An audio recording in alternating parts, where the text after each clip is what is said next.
할렐루야. 오늘 저녁의 제목은 풀의 꽃과 같은 인간입니다.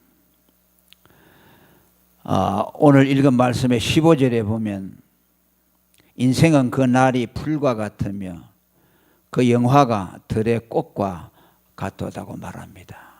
인생의 허무함을 노래하고 있습니다. 인간이 대단한 것 같지만은 오늘 성경은 그 인간을 한낱 풀에 비교하고 있으며 또 인간의 모든 영광을 들의 꽃에다가 비유하고 있습니다. 그만큼 인간은 허무하다는 뜻입니다. 실제로 그렇습니다. 우리 인간의 육체라는 것은 잠깐 그저 살다가 세잔해지고 또 우리가 가지고 있는 영광이라는 것도 꽃이 떨어져 시드는 것처럼 우리의 모든 영광도 짧은 순간 영위하다가 다 사라져 버리고 맙니다. 오늘 읽은 말씀은 본문에서뿐만 아니라 이사야 40장 6절 이하에와 베드로전서 1장 24절에도 동일한 말씀이 반복되어 나오고 있습니다. 우리가 잘 아는 말씀 그대로 모든 육체는 풀과 같고 그 모든 영광은 풀의 꽃과 같으니 풀은 마르고 꽃은 떨어진다고 말씀합니다. 시편 102편 11절에도 내 날이 기울어지는 그림자와 같고 내가 풀의 세잔함 같다고 고백을 하고 있습니다. 이 모든 것들은 잠시 있다가 풀의 꽃과 같이 시들어지는 육체와 이 육체의 영광만을 쫓아 살지 말라는 뜻입니다. 우리는 불언간에 우리 육체를 풀과 같은 이 육체를 벗어버릴 때가 있다고 성경은 말합니다. 요압은 19장 26절에 나의 이 가죽과 이것이 썩은 후에 내가 육체 밖에서 하나님을 보리라고 말합니다. 우리가 입고 있는 이 육체를 벗어버리고 하나님 앞에 서게 될 날이 우리 앞에 도래한다는 말씀입니다. 그래서 우리는 이 육체에다가 소망을 두지 말고 이따가 없어지는 풀과 같은 인생에 우리의 기대를 걸지 말고 영원하신 하나님 앞에 소망을 두어야만 되겠습니다. 16절에 보면 계속해서 말씀합니다. 그것은 바람이 지나면 없어지나니 그곳이 다시 알지 못한다고 말합니다. 여러분, 꽃이 시드는 것은 바람에 의해서 시들어지죠. 봄과 여름에는 훈풍에 의해서 꽃을 피우고 꽃이 푸르르게 있다가 가을 서리가 내려지고 찬바람이 오면 그때 꽃은 다 시들어버리고 이제 낙엽을 만들어내고 곧 앙상한 가지가 됩니다. 풀과 풀의 모든 영광은 찬바람이 불어오면은 그것이 다 없어지고 말듯이 인간에게도 고난의 바람, 질병의 바람, 환난의 바람이 닥치면은 꽃이 시들듯이 한순간에 시들어버리고 만다는 말씀입니다. 오늘도 우리는 주위에서 그렇게 화려하게 살던 사람들이 순식간에 병이 들고 쇠약해져서 알아볼 수 없는 몰골로 우리 앞에 나타나는 사람들을 보게 됩니다. 아니, 그렇게 화려하고 이름이 있던 사람이 어떻게 저런 모습이 되었을까? 믿을 수 없을 정도로 쇠잔해진 것들을 봅니다. 이것은 특별한 사람의 경우만 해당되는 것이 아니고 모든 인간들에게 일반으로 임하는 것이라고 전도서는 말씀합니다. 그러면서 성경은 그런 인간의 허무함만으로 그치지 아니하고 하나님께서 그 허무한 풀같은 인생들에게 영원한 인자를 입혀 주신다고 17절에 말씀합니다. 여호와의 인자하심은 자기를 경외하는 자에게 영원에서 영원까지 이른다고 말씀합니다. 인간은 그냥 두면은 죄로 말미암아 타락한 인간에게 쇠잔해 버리고 소멸되지만은 하나님에 의해서 인간은 영원한 존재로 바뀔 수 있다는 뜻입니다. 하나님의 인자하심이 임하면은 영원에서 영원까지 이르는 영원한 생명을 갖게 된다는 말씀입니다. 여호와를 경외하는 자에게 여호와의 인자하심이 영원하다고 말합니다. 여호와를 경외한다는 말은 하나님을 경외한다는 뜻도 있지만 예수 그리스도를 믿는 것을 말씀합니다. 사람의 육체는 들에 불과 같이 소멸되고 말지만 하나님은 예수 그리스도를 믿는 의를 입혀 주심으로써 영원한 인자를 우리에게 베풀어 주신다고 말씀합니다. 인간이 허무한 것은 한 가지 이유입니다. 죄로 인해서 하나님의 의를 잃어버렸기 때문에 의가 없는 인간은 하나님의 진노의 대상이고 이 땅에서 잠시 그 육신의 생명이 다하는 날 그는 소멸되고 말게 되는 겁니다.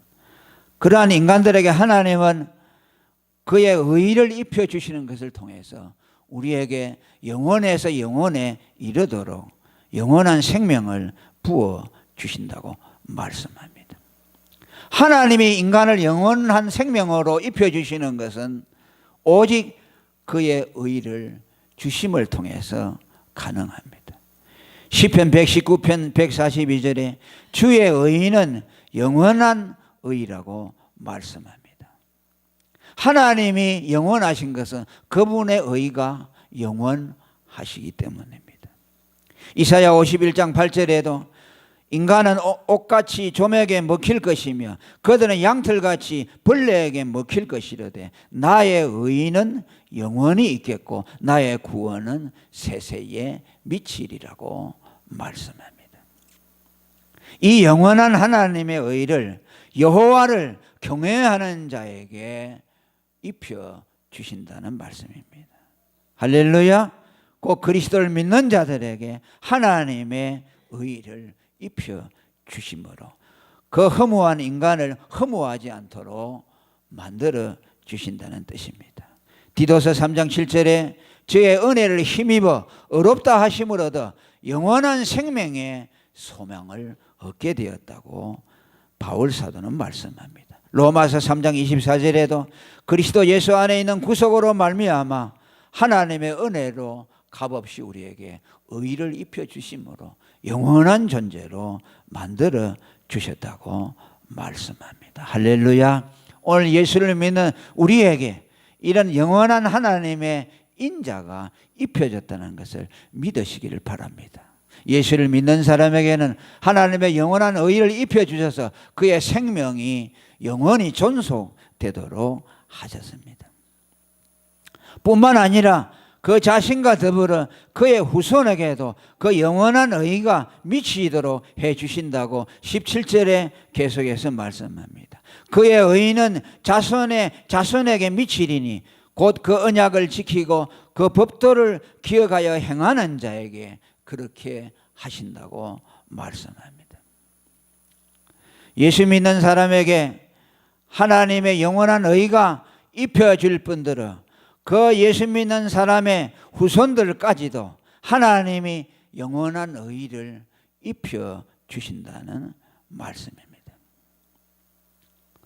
이것은 아브라함을 통해서 이미 우리에게 언약해 주셨습니다.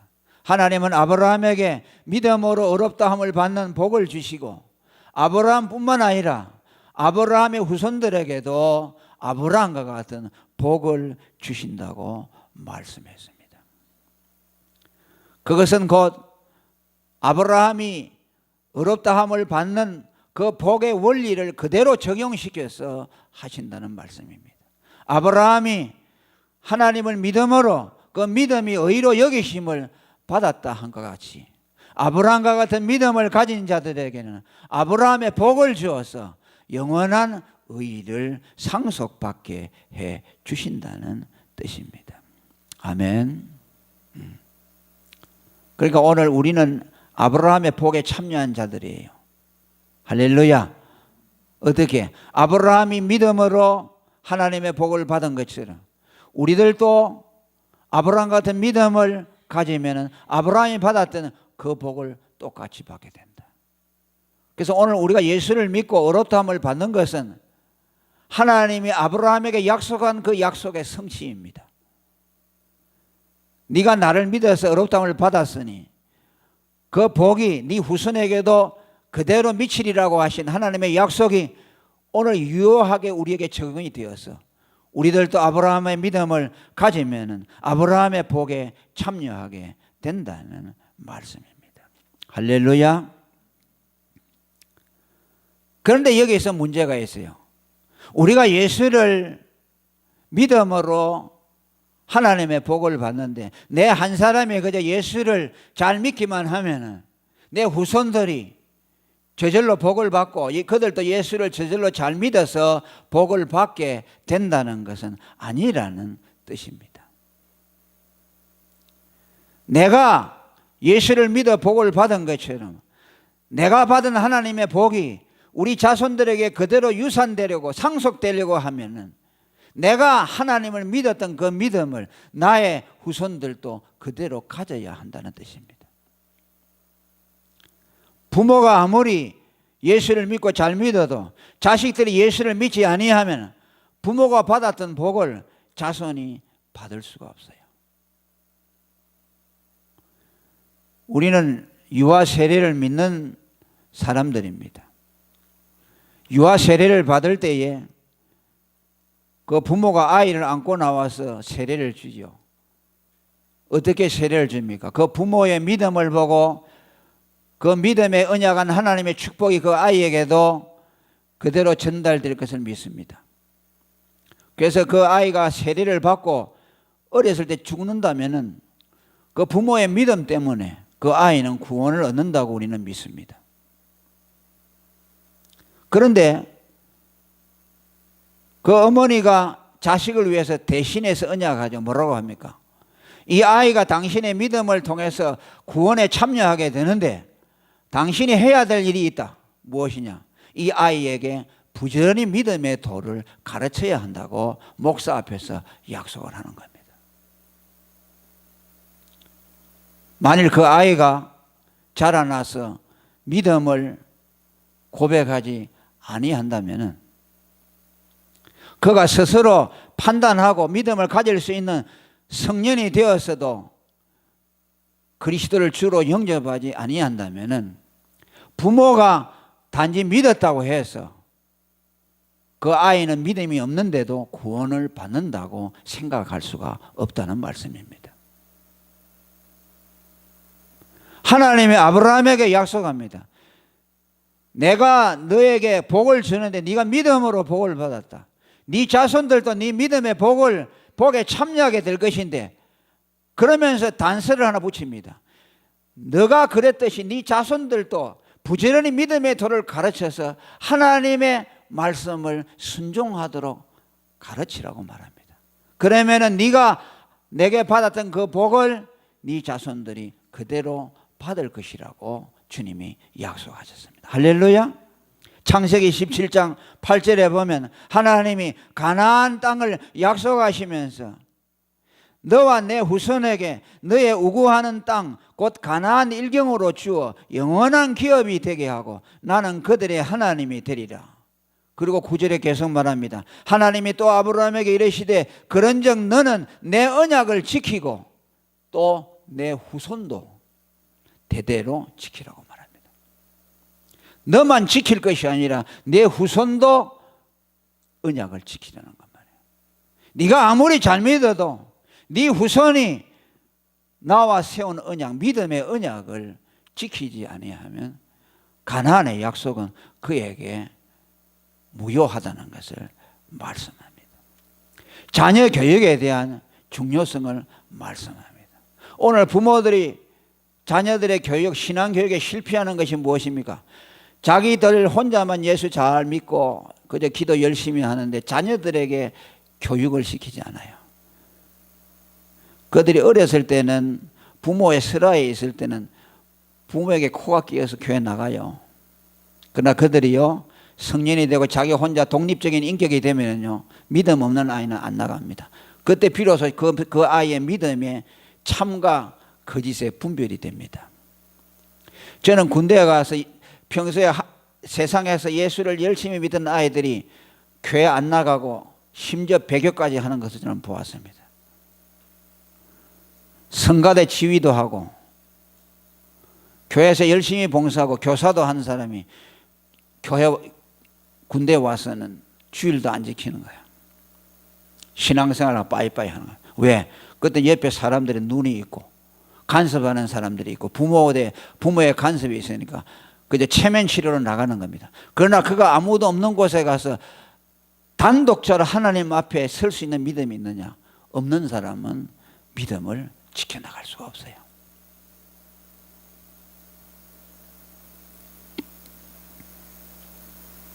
그래서 구약에는 신명기 6장 7절에 내 자녀에게 부지런히 말씀을 가르치고 집에 앉았을 때든지 길에 행할 때든지 누웠을 때든지 일어날 때든지 이 말씀을 강론하라. 문설주에다가 하나님의 말씀을 적어놓고 들어가면서 가르치고 나가면서 가르치라고 말합니다. 그건 뭘 말씀할까요? 구약 시대는 그 뭐 율법이라고 말씀을 하지만 신약으로 말하면 믿음의 도를 말씀합니다.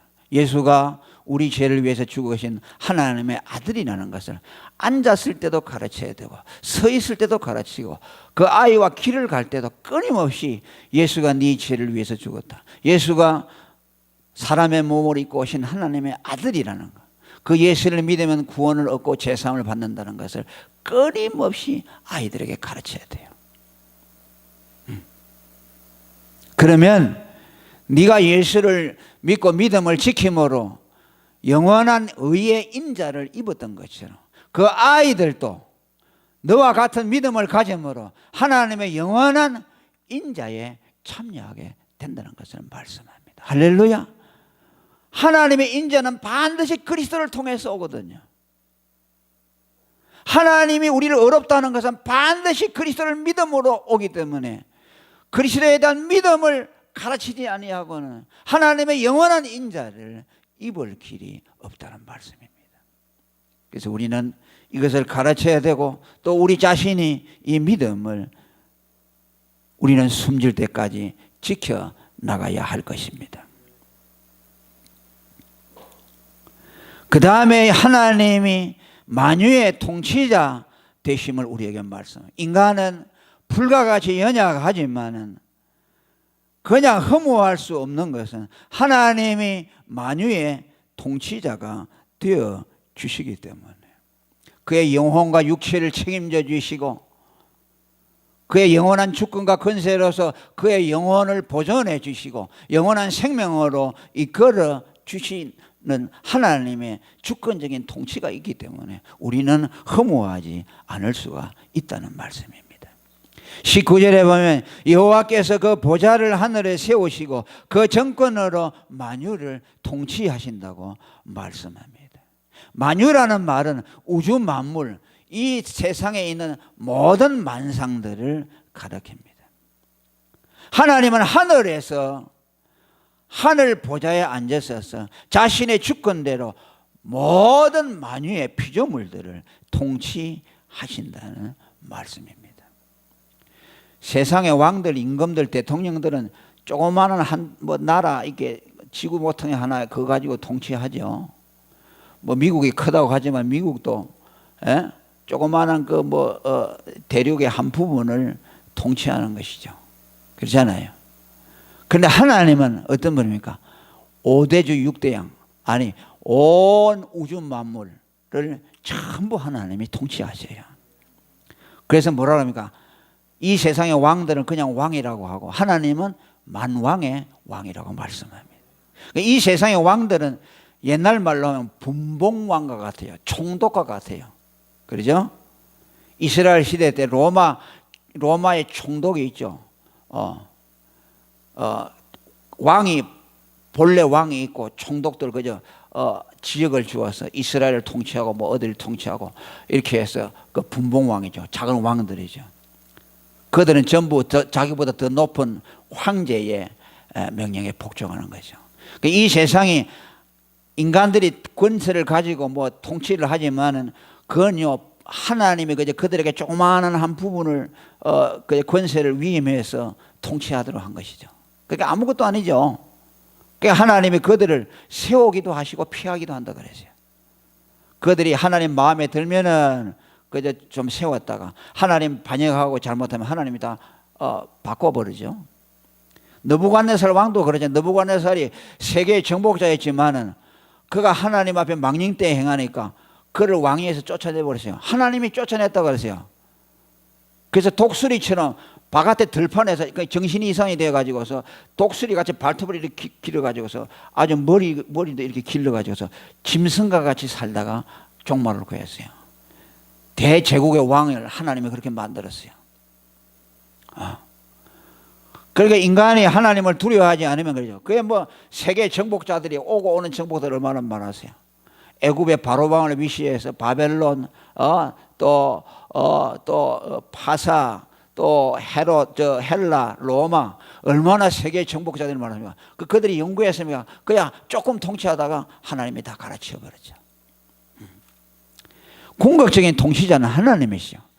그래서 그 나라가 세워질 것인데 다니엘이 말하죠. 그 나라는 영원히 세워지지 않는다. 한 나라 있다. 그 의로 세워진 나라인데 하나님이 통치하시는 영원한 나라. 지상의 교회를 말하는 것이고 더 나아가서는 하나님이 장차 세우실 천년 왕국을 말씀합니다. 여러분 이 세상의 나라들 왕들은 다 없으면 교회는 영원합니다. 교회가 여러분 핍박을 받아가지고 교회가 없어지고 그러죠. 그러나 2000년 역사에 보세요. 교회같이 명맥을 이어온 나라가 있어요. 여러분 교회 왕국같이 2000년 역사를 가지고 있는 것이요. 전부 다 없어졌죠. 그 교회는 영원한 것이요. 장차 통치할 영원한 하나님의 나라의 모형으로서 하나님이 교회를 세웠습니다. 그런데 그걸 하나님이 다 통치했어요. 히브리 1장 3절에 보면 뭐라고 했어요? 예수 그리스도는 하나님의 영광의 광채시요 그 본체의 형상이시라 그의 능력의 말씀으로 만물을 붙들고 있다 그랬어요. 아멘. 하늘의 별과 달과 이거 전부 왜 이렇게 떠다닙니까? 말씀으로 붙들고 있어요. 지구하고 이런 별들하고 충돌 안 하고 멸망하지 않도록 또 태양과 지구와의 거리가 일정하게 해서 늘어나지도 않고 멀어지지도 않고 그 간격을 그대로 유지하면서 하는 것이 뭐냐? 하나님이 그 만물을 붙들고 있기 때문에 그래요.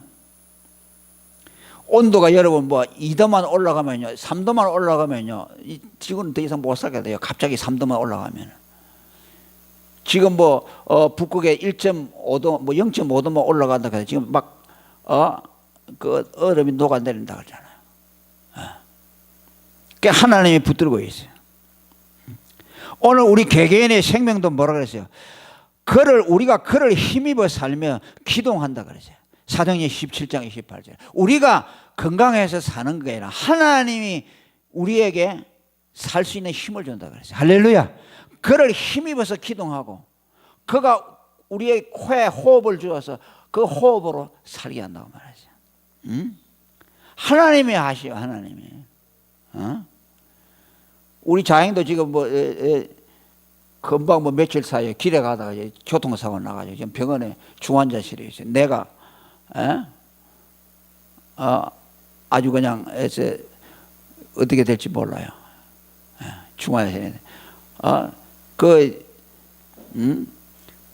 건널목에 서 있는데 택시가 와가지고 들어받았는데 저 떨어져가지고 두개골이 완전히 파괴돼 버렸어요. 그럴 줄 알았어요. 그렇게 건강한 보인대. 몰라요, 우리 생명. 그렇게 예수 믿으라고 해도 끝까지 안 믿었어요. 그래서 내가 기도하는데 누나가 자양을 위해서 기도해 주셨는데 뭐 기도하겠어? 육체는 언제나 갈 것인데 죽기 전에 꼭 예수 믿도록 해달라고. 그 기도밖에 안 나와요. 육체만 오래 살면 뭐합니까? 건강해가지고 예수 안 믿고 죽으면 지옥 갈 것밖에 없는데. 하나님 이번 기회를 통해서 고통을 통해서 중환자실에 있는데 하나님이 꿈속에라도 나타나셔서 하나님이 살아계신 거 보여주시고 자기가 죄인인 것을 믿어지게 하세요. 죽어도 안 믿어요, 죄인이라는 것을. 이게 뭐냐면 어려서부터 정직하게 살아와서 남에게 속이는 거 하나 없어요. 진짜 진실하게 해서 자기 땀 흘려가지고 먹고 공돈이라는 걸 하나도 안 먹어요. 그 공부도 못하고 무식한데, 예? 그냥 자기 의로 살아왔어요. 그 교회도 나가요. 누나 따라, 누나 권사님이니까 교회 가자면 교회 주일을 잘 지켜요. 그런데 내가 가서 물으면 자행은 죄인이니까 예수님은 죄인 아니라는 거죠. 그럼 구원 못 받아요. 그 사람은 죄인 아니면. 죄인이라 예수를 믿을 거 아닙니까? 그리고 그 사람은 뭡니까? 유대인들이 믿는 유대교 믿는 거요. 하나님 막 불러. 예수도 불러요, 예수. 그런데 예수가 죄인을 위해 죽은 예수가 아니요. 그냥 살아있는 훌륭한 예수를 믿는 것이요. 오늘 그런 사람들이 얼마나 많아요. 예수 이름을 부르면서도 구원 못 받아요. 아, 예수 훌륭한 분이지. 예수 믿으면 좋지. 그러죠. 하나님, 우리가 자행이 그래요. 아, 우리가 하나님 덕으로 살지 그래요.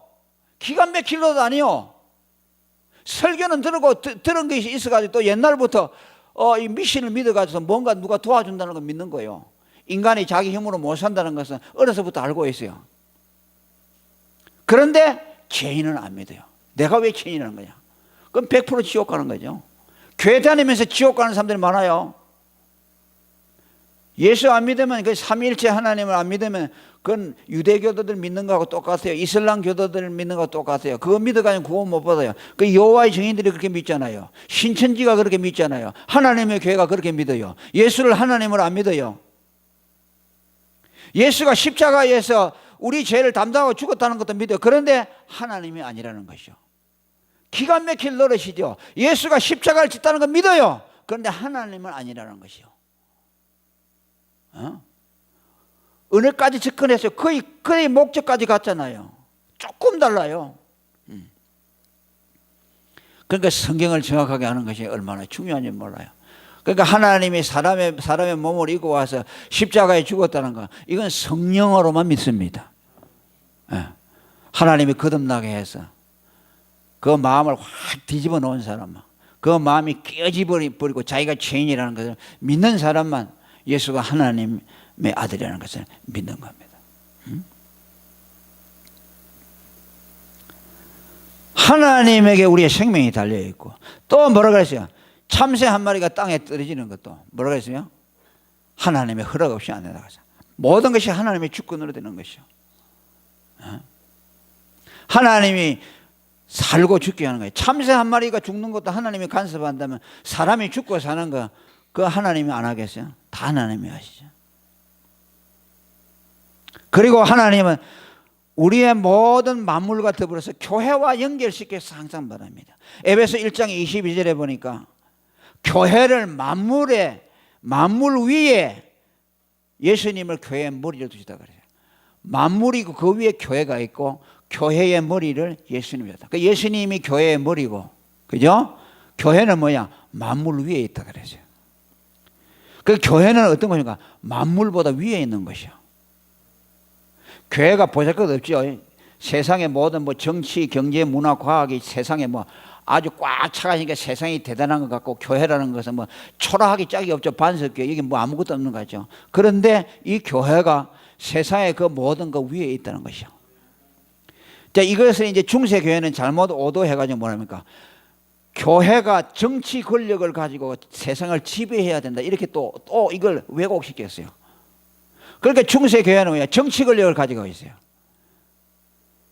그러니까 유럽의 모든 왕들, 제후들을 갖다가 황제가 세우고 표하는 거죠. 황제가 인가 안 하면은 황제를 취임을 못하는 것이요. 그러니까 정치하고 교회하고 결탁이 되어버린 것이요. 그럼 그건 중세 타락의 몰락의 원인이죠. 지금은 또 어떻게 되세요? 지금은 교회가 만물 아래로 들어가 버렸어요. 세상을 따라갑니다. 세상을 지배하는 것이 아니라 세상 따라가요. 교인들이 세상보다 믿고 불신자보다 자기들이 위에 있다고 안 믿고, 이거 내 같은 거 이렇게 해가지고 세상들이 세상 사람들이 돈 있고 많이 배우고 건세 뺏겨오면 나는 아무것도 아니고 이렇게 생각하는 것이요. 그러니까 뭐요? 그것도 교회가 타락하는 것이요. 교회는 세상 위에 있어야 됩니다. 세상 위에 영권을 가지고 세상을 리드해 나가야 돼요. 세상을 밟고 가야 돼요. 그게 영역이죠. 믿음이죠. 베드로가 물 위를 걸어간 것은 뭡니까? 물은 세상을 말하는데 세상을 내리밟고 간 것이요. 타락한 교인들은 세상에 빠져버리죠. 물속에 헤엄쳐버리고 거기서 허덕허덕하죠. 그 예수님이 왜 믿음이 없냐 하면서 팔을 잡아서 이렇게 해서 끌어올렸죠. 오늘 세상에 빠져버린 사람이 얼마나 많습니까? 세상의 지배에 들어가고, 교회가 세상의 지배에 들어가고, 교회가 세상을 따라갑니다.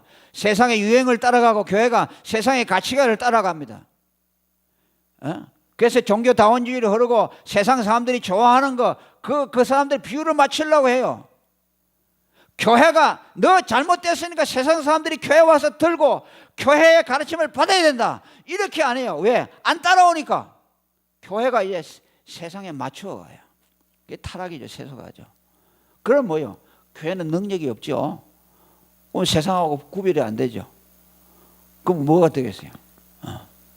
하나님은 그렇게 하지 않았어요. 따라합니다. 그리스도는 교회의 머리고 교회는 세상의 머리다. 그러니까 예수 믿는 사람들이 얼마나 존경해요. 우리는 교회 안에서 교회에 속한 사람이고 이 세상을 우리가 이끌고 가야 돼요. 아멘. 하나님의 사랑, 그리스도의 구속의 도리를 가지고 와서 세상을 정복해야 돼요. 뭐 가지고 정복했어요? 중세처럼 뭐 정치 권력을 가지고 하는 것이 아니라 믿음을 가지고 와서 우리에게 주신 복음을 가지고 와서 세상을 정복해야 합니다. 그러니까 하나님이 처음에 천지를 창조했을 때 아담과 하와에게 땅을 정복하라고 그랬죠. 그때는 뭡니까? 타락하기 전이니까 아담과 하와는 세상을 정복할 수 있는 아주 거룩한 능력을 가지고 있어요. 그런데 이 세상이 타락해버렸잖아요. 아담이 타락해버리니까 인간이 세상을 정복할 수 없어요. 반드시 구원을 받아야 돼요. 구원을 받아서 새로운 피조물이 되어가지고서 새로운 피조물로서 세상에 타락한 세상들을 이끌고 가려고 해야 된다. 따라가려고 하지 말고. 예수 믿는 사람들이 안 믿는 사람들이 행복한 거 보고 부러워하고 그래 되겠습니까? 세상 사람들이 교인들 보고 부러워하도록 만들어줘야죠. 세상 사람들 너희들이 아무리 많은 걸 가져도 너희들은 불쌍한 존재야. 예수 그리스도를 믿어야 돼. 너희들은 희망이 없어. 그것을 예수 믿는 사람들이 영권을 가지고서 그들에게 제시해 줘야 되잖아요. 그런 영권이 없어요, 교인들이. 그렇게 주눅이 들고 자신감이 없고 그냥 세상 사람들도 따라가려고 하니 그것이 되겠냐고 말이에요. 우리 인간이 하나님의 통치를 받고 주권과 섭리 아래서 떨어져 버리면요, 그저 풀과 같은 존재뿐이요, 아무것도 아니요. 세상 사람들과 똑같이요. 하나님의 영원한 통치를 받고 그리스도로 말미암아 영원한 의의 인자를 가지고서 세상의 머리가 되어서 만물을 지배하는 주권을 가지고서 우리가 나가야만 우리가 가치로운 존재이고 이 세상 사람과 구별되는 존재가 된다고 말이에요. 이거 잊어버리면요, 우리가 나을 것이 뭐가 있겠습니까? 여러분이 돈 많이 벌고 건세 받아가지고서 세상 사람들에게 떵떵거리고 이렇게 우리가 잘났다고 자랑할 겁니까? 하나님은 그렇게 하지 않아요. 가난하고 없고 못 배워도 세상이 가지고 있지 않은 하나님의 의를 가지고 있어요. 하나님의 영원한 인자를 입고 있잖아요.